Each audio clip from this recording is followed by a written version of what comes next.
Welcome to Dottie's Dollhouse, and today's guest is Serena Songbird. Can you please introduce Hi. yourself? Yes. Hello, I'm Serena Songbird. I am a Kaigai Idol and drag queen based out of New York and New Jersey. And my theme is gyaru, and my light color is red, even though I'm dressed in pink. I love red and pink. But yeah, I am a demon-themed gyaru idol. And yeah. Do you have a call and response that you're willing to share? I do. I do. So a little bit of background on about my theme. I'm very inspired by the works of Vivzy Pop, and I really love Has Been Hotel and Hell of a Boss. And like the hell themes and the demon themes. You can see I got my little horns on. Yeah. And I have my signature song It Gal, which references some of the characters, but my call and response is who's the baddest bee in hell? I gotta make it family friendly for YouTube. Who's the baddest bee in hell? Serena. Who's the number one it gal? Serena. I like that. It's very cute. Thank you. Um, so what are some of your like special talents or strengths? See, I'm very good at makeup. I don't think I've seen anybody do like the Gyaru concept. Well, actually, no, that's a lie. My friend Pancake Gal exists. Hello. Um, Let me rephrase that. I've never seen anyone do like the drag idea, the idol scene, because I'm trying to like. Let me say also, I want to mention I'm on the autism spectrum, so I'm like, Okay. and Zoe's on like, she's loading all the time. Um, I've never seen anyone do like a drag thing in idol because I've also performed at a drag show. When I whipped out the call and response, it like not that didn't go over well, but they were like, "This is different. Yeah. Oh, I'll work with it." um. So yeah, something. What was the question again? I'm sorry, Uh, I go on tangents. what are some of your special talents or like strengths? Um. Okay. So I am very my main thing is singing. Duh. But one thing I do that I don't really tell people that I guess I'll say here because it's special talent. I have perfect pitch, and Wow. uh, I sometimes I'm kind of insecure about this, but like I I would uh, I would use it to like tune people's instruments. Like my boyfriend plays guitar, and he'd be like, "Honey, can you give me an E?" Mm. That. Like, I don't know. If I had perfect pitch, I'll use it all the time if I could. Kind of a blessing and a curse because I'm on the autism spectrum as well. Like, I'm very sensitive to sound, but sometimes I'll hear like the buzzing of a light and be like, that's in the pitch of a C. I guess another little thing I wanted to mention, I'm not the only person in the idol community who has this. Aiden has this as well. I also have synesthesia, which is when like you see or hear something and then like you have like an image in your head and associate with it. How do I say this? So for me, it's like for a certain song or sound, or in my case, like if a type of if a piece is in like a certain key, up with like a whole ass color palette, Oh, like sharp minor is orange and black, and I think of art like monarch butterflies. I don't know why, but that's how it's always been. And I read that Aiden has this too, and they wrote like a whole song about it. I thought that was like the coolest thing. I was like, I have that. Yeah. And I also draw too, and I have an animated series in the works.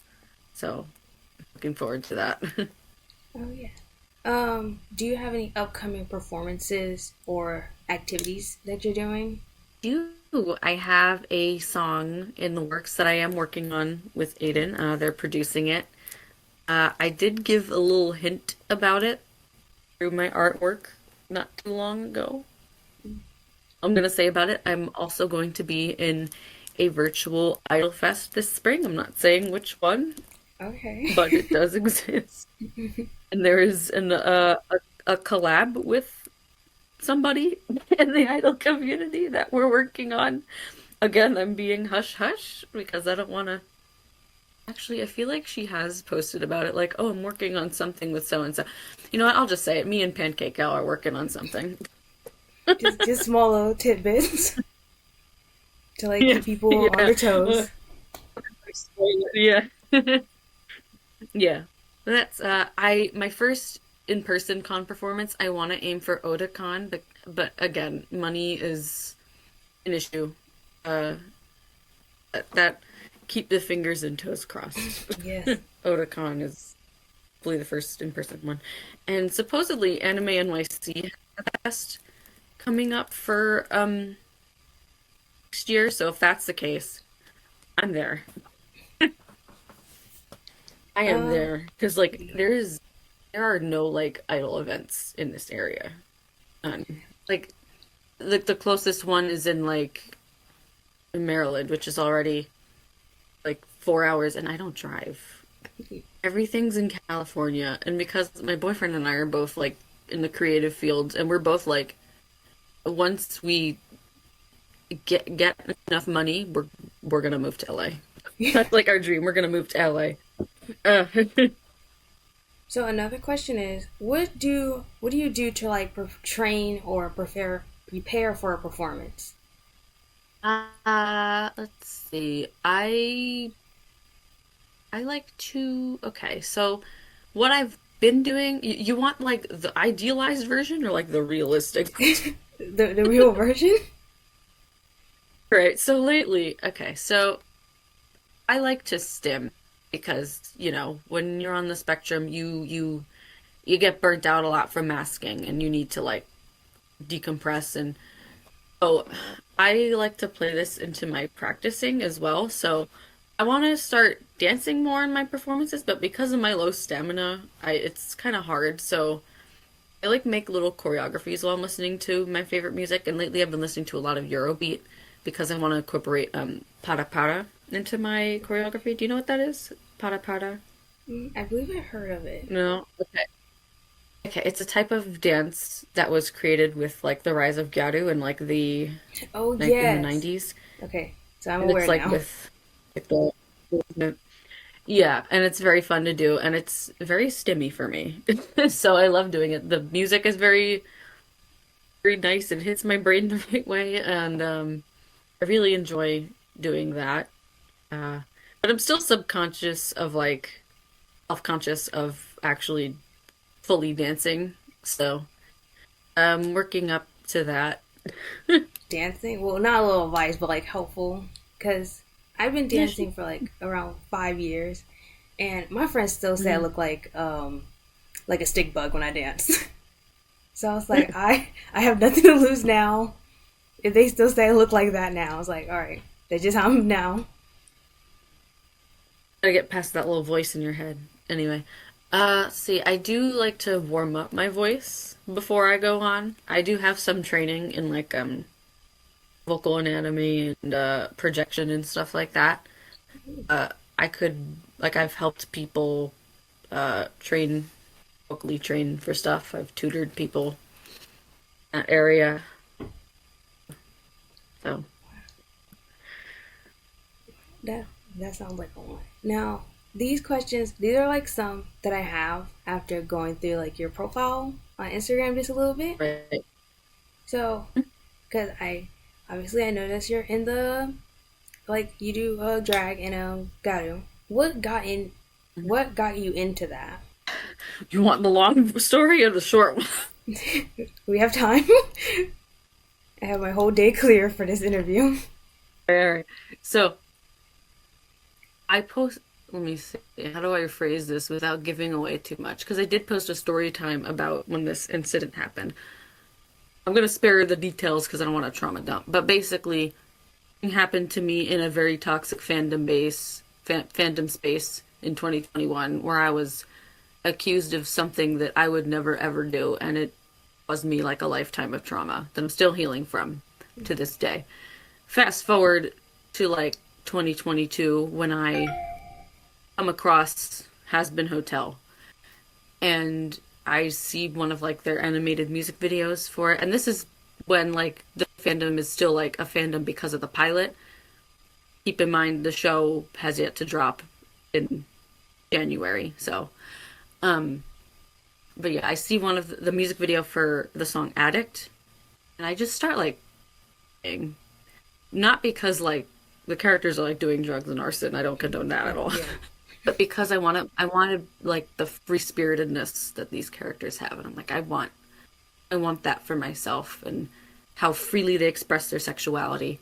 So I just kind of adapted what those characters expressed into my life and how I approached life and how I treated people, not in a bad way again. Like I upped my boundaries, I my confidence went up in some ways, and it really got me to come out of my shell. And I made an OC for that, like people do, and weren't for me creating that character, and I wouldn't be here because I'm this OC of mine. Her name was Michi, little octopus demon, and she was a gal, and I this led me to make new friends in this has been hotel community, and it had a really great experience, and I would not be here without the work of Vivian Madrano. Essentially, I owe it all to her. What got you into the like idol community itself, and what do you think of it now? Okay, so my first of anything idol related that I really got into the community. I've always liked idols, anything performing related, because I've been singing professionally ever since I was like 11, and I went to college for music. He is Yeah. on the wall somewhere. There's my college.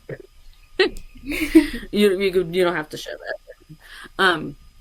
But yeah, so most girls had Disney princesses to look up to. I had Dawn and Serena from Pokemon. That's actually where the Serena part comes from. I always loved like how they just stand on stage with their little Pokemon companions. And I was like, I want to do what they do. Fast forward to high school, a friend of mine at the time gets me into Love Live, the holy grail of idols. And really took a liking to that. Fast forward to college, another friend of mine introduces me to Aikatsu. I really take a liking to that, which I'm gonna say it, Aikatsu over Love Live. They combine idols with like J fashion, and that's how I got into J fashion, and like they just combine it so well. Um, but yeah, and then I found out about how did I find out about overseas idols? I think I just was following people like randomly, like Paida and my friend Meishin Haitian. I still can't say her stage name. I'm so used to calling like remembering her as Afro Shoujo. Um, but yeah, her I've been following her for a bit, and then like all of a sudden, I'm like, how can I still perform as like the Sona I want to be, still like be happy and like express myself how I want to. And then my boyfriend had the idea of like you can promote your art and express yourself if you do like put it all together, and I was like and it just kind of clicked because there was always like things I wanted to do creatively that like well I want to make outfits based on my favorite characters, but something's missing. Or I want to get into a dedicated J fashion style, but something's missing. And then all of a sudden, it just clicked. And then the final question I have for you is, what advice would you give to someone that's like aspiring to be an idol? Mhm. All right, so This one has a little bit of a story, but it did happen. I, I'm gonna say this advice from a girl, Mary J. Blige. I met her when I was like 14 and 16 because we met twice. But anyway, that's beside the point. She gave me this advice when I asked, and she said, "When you believe in yourself, your fans will be true to you."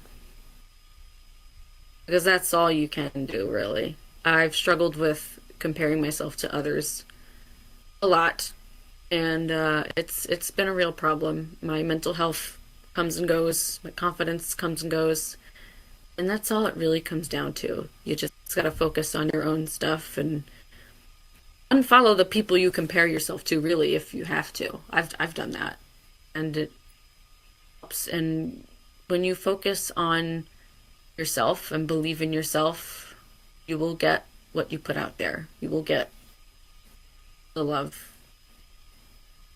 if that makes sense. I know people are going to be like, pics, but it didn't happen. Let me show you the picture so people don't be like, Cap. And 15-year-old me. Oh my Mary. gosh. Yeah. Thank you for being a guest on Dottie's Dollhouse. And I hope to see you. Yeah. I hope to see you again soon.